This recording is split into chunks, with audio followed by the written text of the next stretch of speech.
Hi அடியாத்தி families. இப்போ நம்ம கவலை மீனை எப்படி ஈஸியாக க்ளீன் பண்ணலான்னு பார்ப்போம்.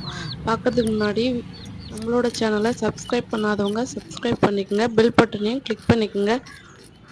வாங்க வீடியோக்குள்ளே போகலாம். மத்தி மீன் பாருங்கள், இவ்வளோ ஃப்ரெஷ்ஷாக அழகாக இருக்குது.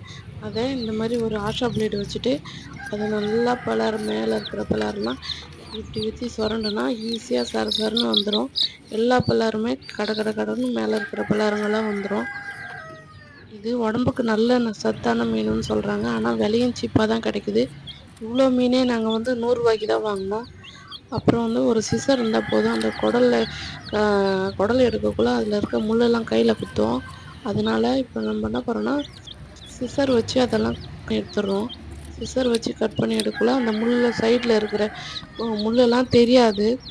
நல்லா வீச்சாக இருக்காது. அந்த மாதிரி பார்த்தா முள் இருக்க மாதிரியே தெரியாது.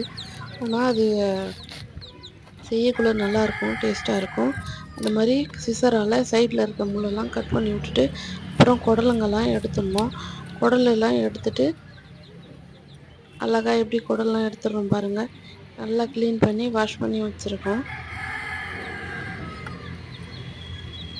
இது மாதிரி நீங்கள் பண்ணிங்கன்னா உங்களுக்கு ஈஸியாக கையில் குத்தாமல் டக்குன்னு வேலை முடிஞ்சிடும். எவ்வளோ கிலோ கணக்கில் மீன் மத்தி மீன்லேயுமே நிறைய குட்டி குட்டியாக மீன் முட்டைங்க இருக்கும். அந்த முட்டையெல்லாம் பசங்களுக்கு வறுத்து கொடுத்தா நல்லா சாப்பிடுவாங்க. அது சத்தும் கூட. அதனால் அந்த முட்டையெல்லாம் தனியாக ஒரு கிண்ணத்தில் எடுத்து வச்சுக்குவோம்.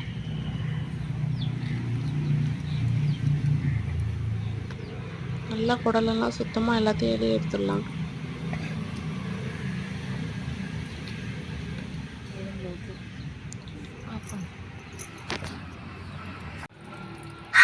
பாருங்கள், எவ்வளோ சுத்தமாக க்ளீன் பண்ணி ரெடி பண்ணி வச்சுட்டோம். கொஞ்ச நேரத்தில் எல்லா மீனையும் நம்ம க்ளீன் பண்ணிட்டோம்.